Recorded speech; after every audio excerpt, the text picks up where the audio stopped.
There are no heights queer people can't reach, literally. Hello, and welcome to an episode of Historical Icons Who Weren't Actually Straight. Today's icon is Sally Ride. She was an astronaut, physicist, tennis player, and the first American woman to go to space. Known for her wit and cool composure, she broke gender barrier after gender barrier in several male-dominated fields, and she was gay! Up first, some fast facts. Sally Kristen Ride was born in 1951 to Dale and Joyce Ride. Dale was a political science professor, and both parents were Presbyterian elders, no small feat for a woman in that era. Joyce once responded to a question on how she had raised such strong, ambitious daughters with a laugh, saying, "In a way, you could look at it as neglect. Dale and I simply forgot to tell them that there were things they couldn't do." As a child, Ride was ambitious, bright, and extremely good at tennis, but gave up her plans to go pro to focus on school. Fascinated by lasers and physics, Ride went to several schools, eventually landing at Stanford University in 1973, where she earned a bachelor's and master's in physics and a doctorate in astrophysics. She also picked up an English degree, just for fun. In her last doctorate year, 1977, she saw an ad in the school paper for NASA, and out of 8,000 applicants, she was picked by NASA as one of only 6 women astronaut candidates to join what became known as the 35 New Guys. Dang, Sally, you are a badass!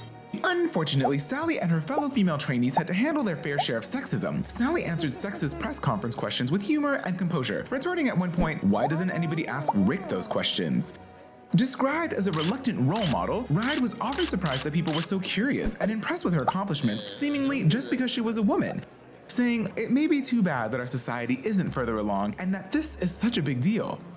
On June 18, 1983, she became the first American woman and the youngest American ever to go to space. The 1983 Challenger mission was 6 days long, during which she probably did a bunch of cool flips, and also deployed 2 communication satellites and carried out a variety of experiments on Earth's atmosphere.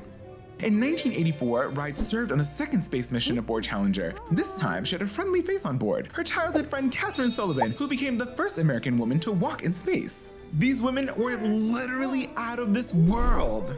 In January 1986, Ride was on the ground training for her 3rd space mission when an unthinkable tragedy occurred. The Challenger launch exploded, killing everyone on board.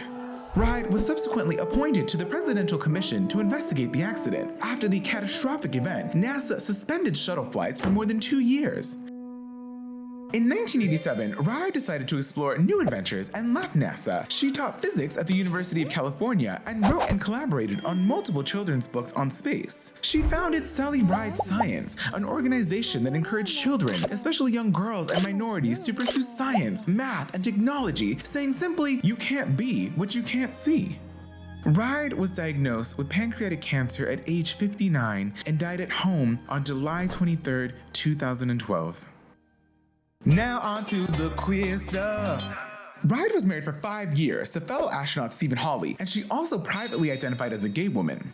Ride preferred to focus on her profession and never made any public statements about her sexuality. When Ride was diagnosed with cancer, she and her life partner of over 27 years, Tam O'Shaughnessy, decided to be more open about their relationship, becoming certified domestic partners in California and introducing each other as "my partner." It was only in her obituary, written by O'Shaughnessy with Ride's blessing, that Ride officially came out to the public. For the first time, the public learned more about Ride's personal life and her long-term relationship with Tam, a children's science writer, professor, and former professional tennis player.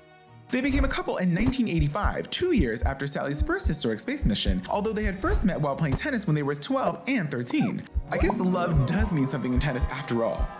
Ride's obituary shocked the nation. Remember, the fight for legalization of same-sex marriage was raging at this time, and the National Marriage Equality Act wouldn't pass for another 3 years in America.